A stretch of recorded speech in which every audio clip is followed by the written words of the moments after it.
So let's talk about Trump seemingly being in favor of marijuana being legalized recreationally in the state of Florida, because there's legislation that's being proposed right now that would legalize it in Florida, because Florida is one of the strictest states when it comes to marijuana. And of course, Florida is Trump's current home state. I mean, he's actually from New York, but he moved to Florida, so that's technically now his home state. And a lot of people are saying that this is a very positive move, a very smart move, because marijuana is like this thing that's just universally popular now. Even if you're not a marijuana user, just the idea of it, like, it shouldn't be criminalized, and people should just be able to fucking just smoke pot. Like, it really isn't that different from having legal alcohol. People talk about, studies about it harming your brain and this and that and all that shit.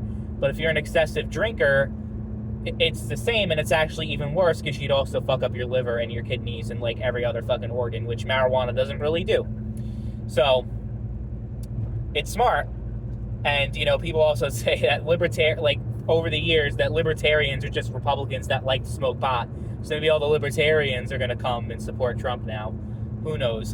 And there's some people on the left that say that, Trump is just a lying, conniving politician that's just changing his position because, he wants to gain votes. I'm like, yeah, you literally described every politician on the face of the planet. Every politician shifts their positions quite frequently and changes based off of public support and public opinion. Like, you guys had no fucking problem about Hillary Clinton being staunchly anti-gay in 2004. And even during her 2008 campaign, she said marriage is between a man and a woman. So it wasn't even that long before her 2016 campaign against Donald Trump. She was anti-gay, and she was one of the politicians that was most strongly in favor of the invasion of Iraq. And that's not ancient history. It wasn't that long ago. Like, it was in living memory for most of us. So it's not like, 50 years ago this happened. And, she just evolved and changed over an 8-year period of time. Like, she shifted based off of, okay, I'm probably not going to win an election if I continue to be anti-gay. And I continue to, to act like pro-war and pro-invading other countries that didn't do anything to deserve being invaded. So, and then, of course, the Iraq War was one of the biggest foreign policy failures in modern American history. Probably the biggest, if we're going to be honest. So, the point is, people were okay. People said that Hillary, she evolved and she changed. That was the common thing that I heard from Clinton supporters during that time period. But now, now that it's Trump with marijuana, it's like, he's a liar and you can't trust him, but you can trust anyone with a D in their name. That's how it works with these partisan clowns. Literally take everything that they say bad about a Republican or a Democrat. It's not just Democrats, but in this example, it is.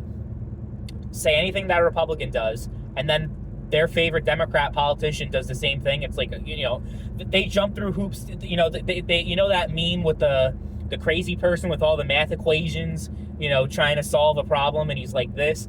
That's literally every Democrat that tries to go around their fucking hypocritical fucking bullshit and to try to kind of make it make sense.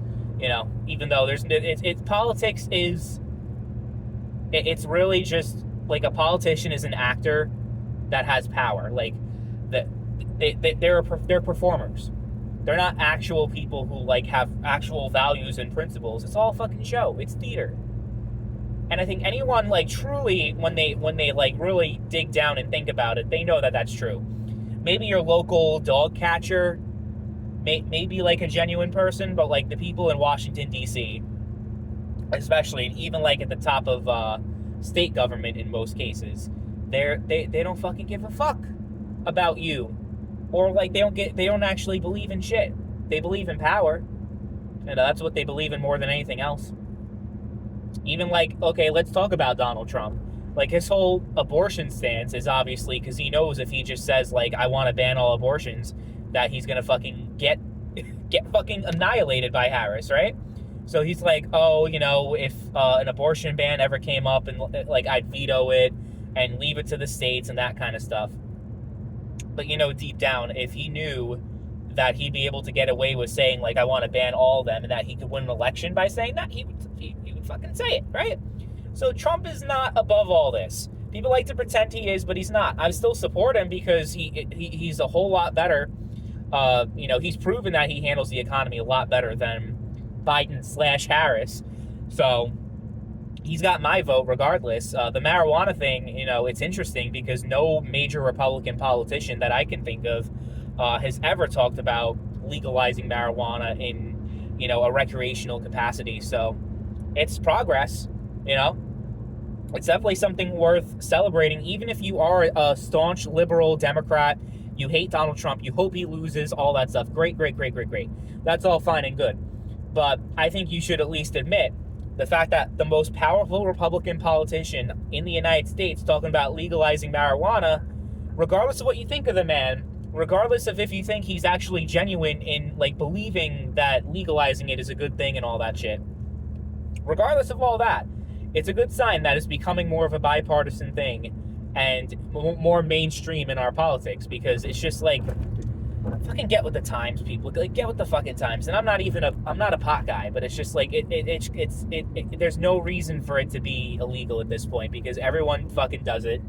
So just, like, accept that, I honestly think they go too far with the, not with the legalization, but the fact that it's, like, heavily regulated, heavily taxed. I think, honestly, we should get into the conversation of loosening those regulations, as far as dispensaries and all that shit goes. Obviously, make sure it's not laced with shit. Have, like, inspections and all that kind of shit is all fine. But it's, like, taxed to shit. Like, that's the whole main motivation is money. It's taxing the shit out of it. Maybe that, Trump and his tax cut plans. Maybe, we legalize it federally and federal government gets in on the action instead of it just being state governments.